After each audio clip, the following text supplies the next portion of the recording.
Hello friends, welcome to Praveen's academy YouTube channel. మనం ఈరోజు ఈ వీడియోలో Telangana movements and state formation classes కొనసాగింపులో భాగంగా ఈరోజు వీడియోలో 1952 1952లో హైదరాబాదు స్టేట్లో జరిగినటువంటి జనరల్ ఎలక్షన్స్ సాధారణ ఎన్నికల గురించి ఈ వీడియోలో వివరించే ప్రయత్నం చేద్దాం.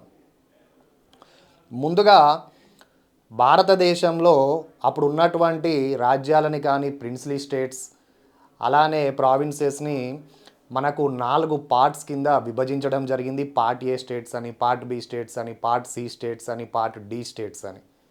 సో అందులో అండమాన్ అండ్ నికోబార్ని పార్ట్ డి కింద పెట్టడం జరిగింది.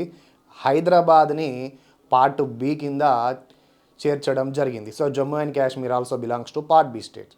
సో కాలక్రమేణా ఎప్పుడైతే స్టేట్స్ రీఆర్గనైజేషన్ కమిషన్ ఏర్పాటు చేయడం జరిగిందో తర్వాత ఇవన్నీ రద్దు అవ్వడం జరిగింది. సో భాషా ప్రయుక్త రాష్ట్రాలు ఏర్పడడం జరిగింది 1956 నుండి. అప్పుడు ఉమ్మడి ఆంధ్రప్రదేశ్ కూడా మనకి ఏర్పడడం జరిగింది. ఇది ఒక history. So today our topic is exclusively about 1952 general elections in Hyderabad princely state. So before I proceed to the class, I request you to please subscribe to Praveen's Academy YouTube channel for Indian polity and Telangana movement classes. So let's go to the class, that is 1952 general elections in Hyderabad princely state.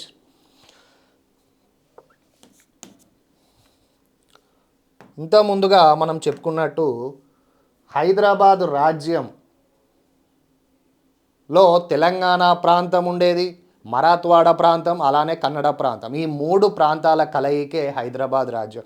ఈ రాజ్యం ఉన్నట్లుగా మనకు హైదరాబాద్ రాష్ట్రం ఏర్పడడం జరిగింది. Hyderabad state. Hyderabad స్టేటు 16 జిల్లాల సమూహం. ఇందులో Telangana, Marathwada and Kannada. These 3 regions are the parts of Hyderabad state. Earlier it was also part of the Hyderabad princely state. So as I said earlier, Hyderabad princely state ఎలా అయితే ఉందో అలానే హైదరాబాద్ రాష్ట్రం కూడా ఏర్పడడం జరిగింది. తెలంగాణ ప్రాంతం, మరాఠ్వాడ ప్రాంతం అండ్ కన్నడ ప్రాంతం. ఈ తెలంగాణ ప్రాంతంలో ఉన్నటువంటి జిల్లాల సంఖ్య ఎంత అంటే 8. అలానే మరాఠ్వాడలో ఉన్నటువంటి జిల్లాల సంఖ్య ఎంత అంటే డిస్ట్రిక్ట్స్ 5. అలానే కన్నడలో ఎంత అంటే 3. ముఖ్యంగా ఒకసారి తెలంగాణ ప్రాంతం గురించి తెలుసుకుంటే ఇక్కడ హైదరాబాద్,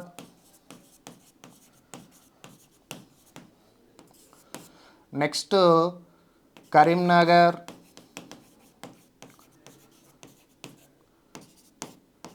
మెదక్, వరంగల్,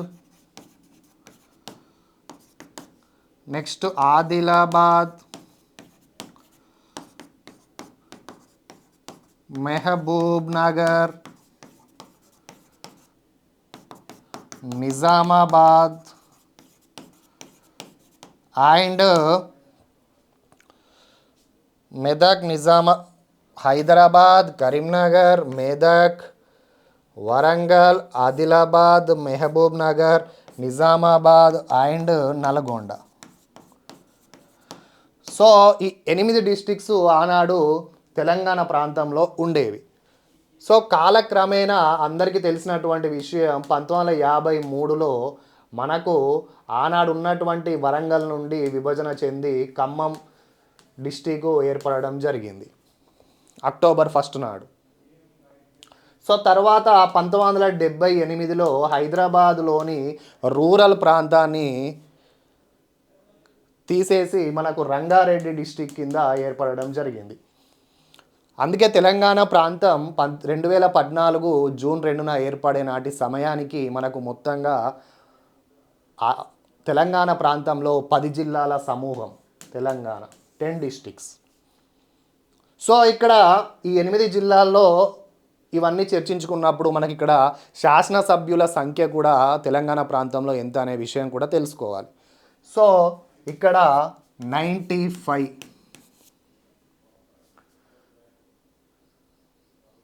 ఇక్కడ సంఖ్య ఎంత అంటే 95. అలానే మరాఠ్వాడాలో ఒక్కసారి మనము డిస్ట్రిక్ట్స్ని గమనిస్తే ఉస్మానాబాద్, బేరార్, ఔరంగాబాద్, పర్బానీ అండ్ నాందేడ్. ఇవన్నీ ఆనాడు హైదరాబాదు రాష్ట్రంలో ఉన్నటువంటి మరాఠవాడకు చెందినటువంటి జిల్లాలు. ఇక్కడ శాసనసభ సభ్యుల సంఖ్య ఎంత అంటే 44. అలానే కన్నడాని ఒకసారి మనం గమనిస్తే బీదర్, గుల్బర్గా అండ్ రాయచూర్. ఇక్కడ మనం శాసనసభ సభ్యుల సంఖ్య ఎంత అని ఒకసారి గమనిస్తే 36. So this is the brief history about the Telangana districts and the MLA seats and Marathwada districts and the MLA seats representation and also Kannada districts and the MLA seats. So total together constitutes 175 MLA seats in Hyderabad princely state. So మొత్తంగా చూస్తే 95 తెలంగాణ ప్రాంతానికి శాసనసభ్యులు, 44 మరాఠ్వాడా ప్రాంతానికి, 36 కన్నడ ప్రాంతానికి చెందినటువంటి శాసనసభ్యుల కలయికే హైదరాబాద్ రాష్ట్రం. So మొత్తంగా ఒకసారి మనము చూస్తే 175 శాసనసభ్యుల గల రాష్ట్రం హైదరాబాద్ రాష్ట్రం. సో వీటికి ఎన్నికలు ఎప్పుడు జరిగాయంటే 1952 ఫిబ్రవరిలో. And the majority of the area is occupied by around 50% of the area of the Hyderabad princely state belongs to Telangana region.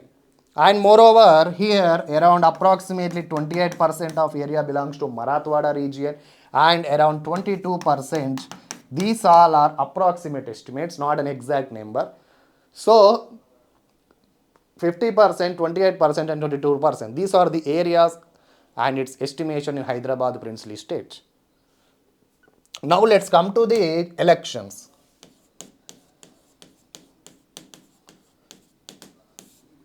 In 1952 total seats వచ్చేసి 175. సో ఇక్కడ పార్టిసిపేట్ చేసిన పొలిటికల్ పార్టీస్ ఏంటి అనే ఒక విషయాన్ని మనం గమనిస్తే ఫిబ్రవరిలో జరిగే ఎలక్షన్స్, అదే భారతదేశంలో జనరల్ ఎలక్షన్స్ 1951 నుండి మొదలుకొని 1952 వరకు దాదాపు 6 నుంచి 7 నెలల పాటు సుదీర్ఘంగా సాగినటువంటి ఎన్నికలు భారత జాతీయ మొదటి సార్వత్రిక ఎన్నికలు, that is first general elections. ఎందుకంటే అప్పుడు ఉన్నటువంటి ఇల్లిటరసీ కావచ్చు, అప్పుడు లేనటువంటి ఇన్ఫ్రాస్ట్రక్చర్ కావచ్చు, అప్పుడు మొత్తం పేపర్ బ్యాలెట్ రూపంలో జరగడం, ప్రజలకు ఎక్కువ అవగాహన లేకపోవడం, ఇవన్నీ ఎడల మనకు ఎలక్షన్స్ చాలా దీర్ఘకాలంగా సాగడం జరిగింది. సో ఇక్కడ హైదరాబాద్ ప్రిన్స్లీ స్టేట్లో మటుకం 1952 ఫిబ్రవరిలోనే మనకు ఎన్నికలు పూర్తవడం జరిగింది. ఇక్కడ పార్టిసిపేట్ చేసిన పొలిటికల్ పార్టీస్ ఏంటంటే ఇండియన్ నేషనల్ కాంగ్రెస్, అలానే పీపుల్స్ డెమోక్రటిక్ ఫ్రంట్,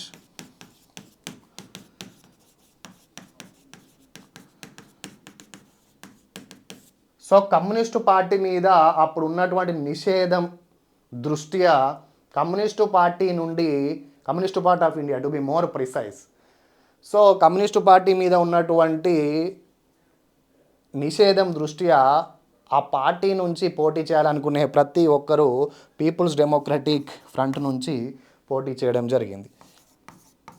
తర్వాత సోషలిస్టు పార్టీ, తర్వాత పీజెంట్స్ అండ్ వర్కర్స్ పార్టీ,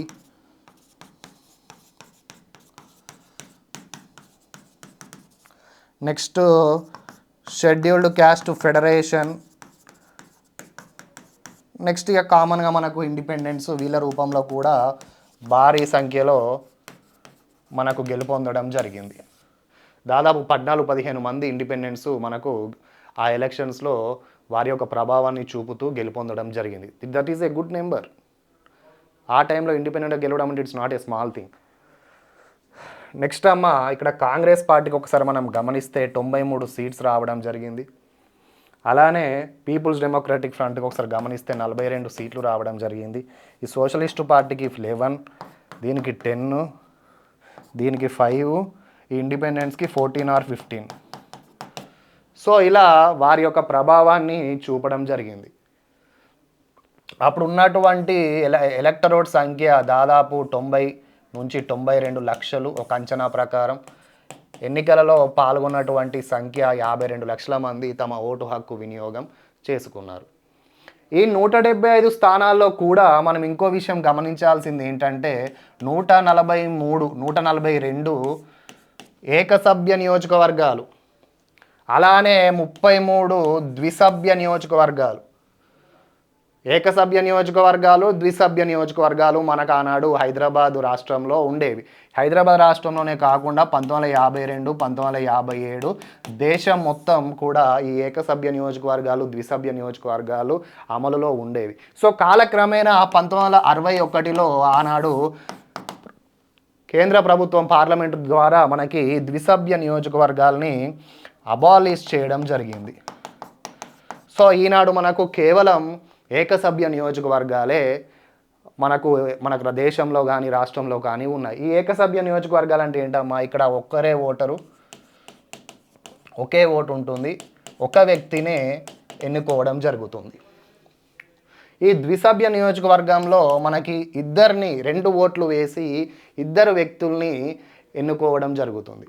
అందులో ఒకరు జనరల్ ప్రతినిధి, ఇంకొకరు ఖచ్చితంగా ఎస్సీ లేదా ఎస్టీకి సంబంధించిన వ్యక్తి. వాళ్ళకి రాజకీయ ప్రాముఖ్యత కల్పించడంతో పాటు వాళ్ళకి ఒక ప్రాముఖ్యత ఉండాలనే ఒక ఉద్దేశంతో మనకు ద్విసభ్య నియోజకవర్గాలు కేటాయించడం జరిగింది. సో ఇలా మనకి మొత్తంగా 142 ఏకసభ్య నియోజకవర్గాలు, నెక్స్ట్ 33 ద్విసభ్య నియోజకవర్గాల రూపంలో హైదరాబాద్ సంస్థానం ఆ రోజు ఉండేది.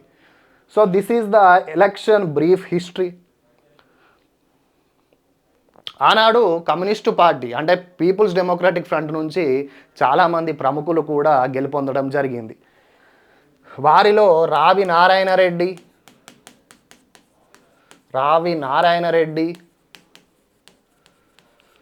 బద్దం ఎల్లారెడ్డి, నెక్స్ట్ సరోజిని నాయుడు గారి మనవడు అయినటువంటి జయసూర్య అండ్ రాఘవరావు, పెండియాల రాఘవరావు. So these famous persons fat on the public democratic Front party, People's Democratic Front party, and they van with thumping majorities. And also high court న్యాయమూర్తి అయినటువంటి లక్ష్మారెడ్డి, కొత్వాల్ వెంకట్రామరెడ్డి గారి మనవడైనటువంటి లక్ష్మారెడ్డి కూడా ఆనాడు మనకు గెలుపొందడం జరిగింది. సో ఇలా చాలా ప్రముఖమైన వ్యక్తులు ఆనాడు తెలంగాణ రైతాంగ సాయుధ పోరాటంలో క్రియాశీలక పాత్ర పోషించినటువంటి చాలామంది కమ్యూనిస్టు పార్టీకి సంబంధించిన వ్యక్తులు థంపింగ్ మెజారిటీతో గెలుపొందడం జరిగింది. ఎలక్షన్ రిజల్ట్స్లో కూడా ఒకసారి మనం గమనిస్తే తెలంగాణ ప్రాంతంలో communist party People's Democratic Front party మనకు ఒక అద్భుతమైన రిజల్ట్స్ని చూపడం జరిగింది. కాంగ్రెస్ పార్టీ మటుకు మరాఠా అండ్ కన్నడ ప్రాంతంలో తమ ప్రభావాన్ని గట్టిగా చూపడం వల్ల ప్రభుత్వంలోకి రావడం జరిగింది. సో ఒకసారి మనం గమనిస్తే ఇక్కడ కాంగ్రెస్ పార్టీకి 93 సీట్లతో పాటు అప్రాక్సిమేట్గా 42% ఓట్ షేర్ రావడం జరిగింది. అలానే పీపుల్స్ డెమోక్రటిక్ ఫ్రంట్కి 21%. These are all approximate figures, not exact figures. So ఒక 0.5% అటు ఇటు ఉంటాయి. సో 42% కాంగ్రెస్ పార్టీకి, 21% సగం పీడీఎఫ్ పార్టీకి రావడం జరిగింది. సో కమ్యూనిస్టు పార్టీ వాళ్ళ చేతుల్లో కొందరు ప్రముఖ వ్యక్తులు కూడా ఓడిపోవడం జరిగింది ఆనాడు జరిగినటువంటి ఎన్నికల్లో. అందులో మాడపాటి హనుమంతరావు,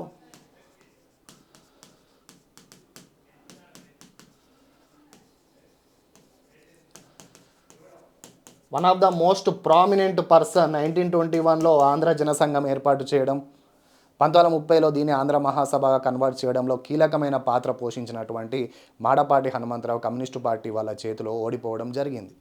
అలానే సురవరం ప్రతాపరెడ్డి, నెక్స్ట్ అమ్మ, after Suravaram Pratap Reddy one of the most important person ఓడిపోయిన వ్యక్తి ఎవరంటే జమలాపురం కేశవరావు. జమలాపురం కేశవరావు తెలంగాణ సర్దార్ అని అంటాము. సో ఈ ముగ్గురు వ్యక్తులు ప్రముఖమైన వ్యక్తులు ఆనాడు కమ్యూనిస్టు పార్టీ వారి యొక్క చేతిలో ఓటమి చవి చూడడం జరిగింది. సో ఇలా 1952 ఎన్నికలు మనకు ఈ విధంగా రిజల్ట్స్ రావడం మనం ఈరోజు చదువుకుంటున్నాం. సో తర్వాత బూర్గుల రామకృష్ణారావు గారు.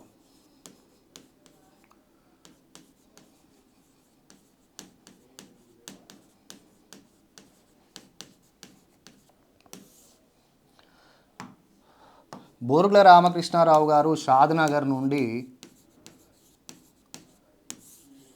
గెలుపొందడం జరిగింది.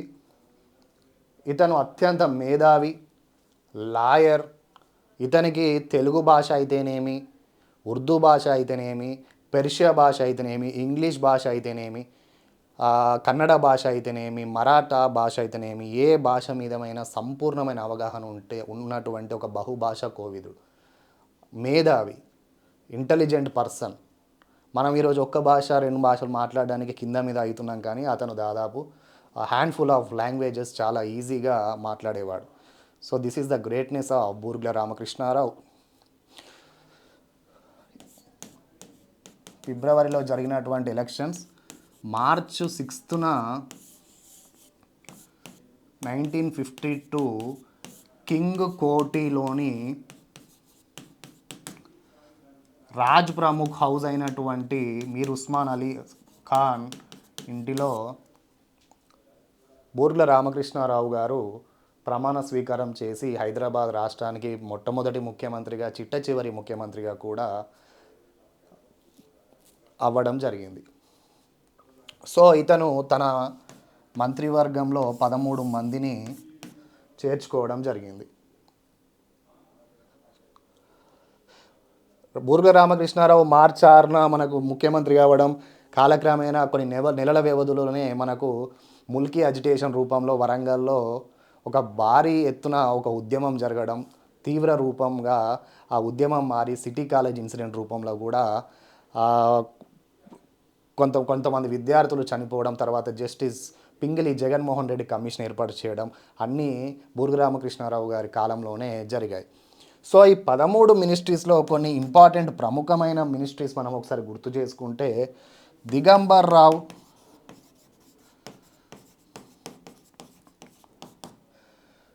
ఇతను వచ్చేసి home ministry. Next Melkote finance. ఈ అన్నారావు, ఇతను లోకల్ సెల్ఫ్ గవర్నమెంట్. అలానే జగన్నాథరావు జుడిషియల్ ఆర్ న్యాయశాఖ.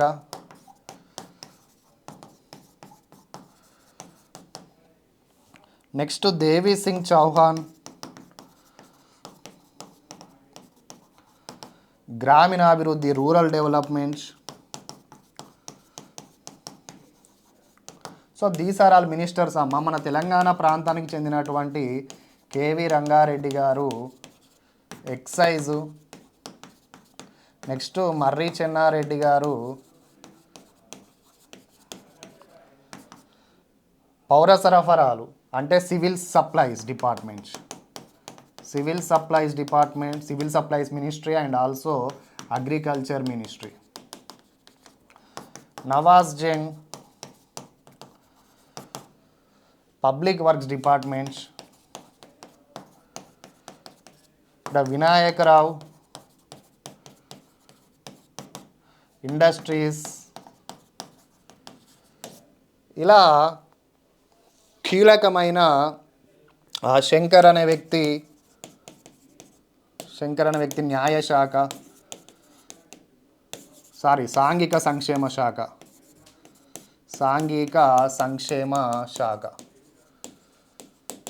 ఇలా బహుశా 1-2 మినిస్ట్రీస్ మిస్ అయి ఉండవచ్చు. సో ఇలా హైదరాబాద్ సంస్థానంలో బూర్గుల రామకృష్ణారావు గారి నేతృత్వంలో మనకు 13 మంది సభ్యులతో మినిస్ట్రీలు ఏర్పడడం జరిగింది.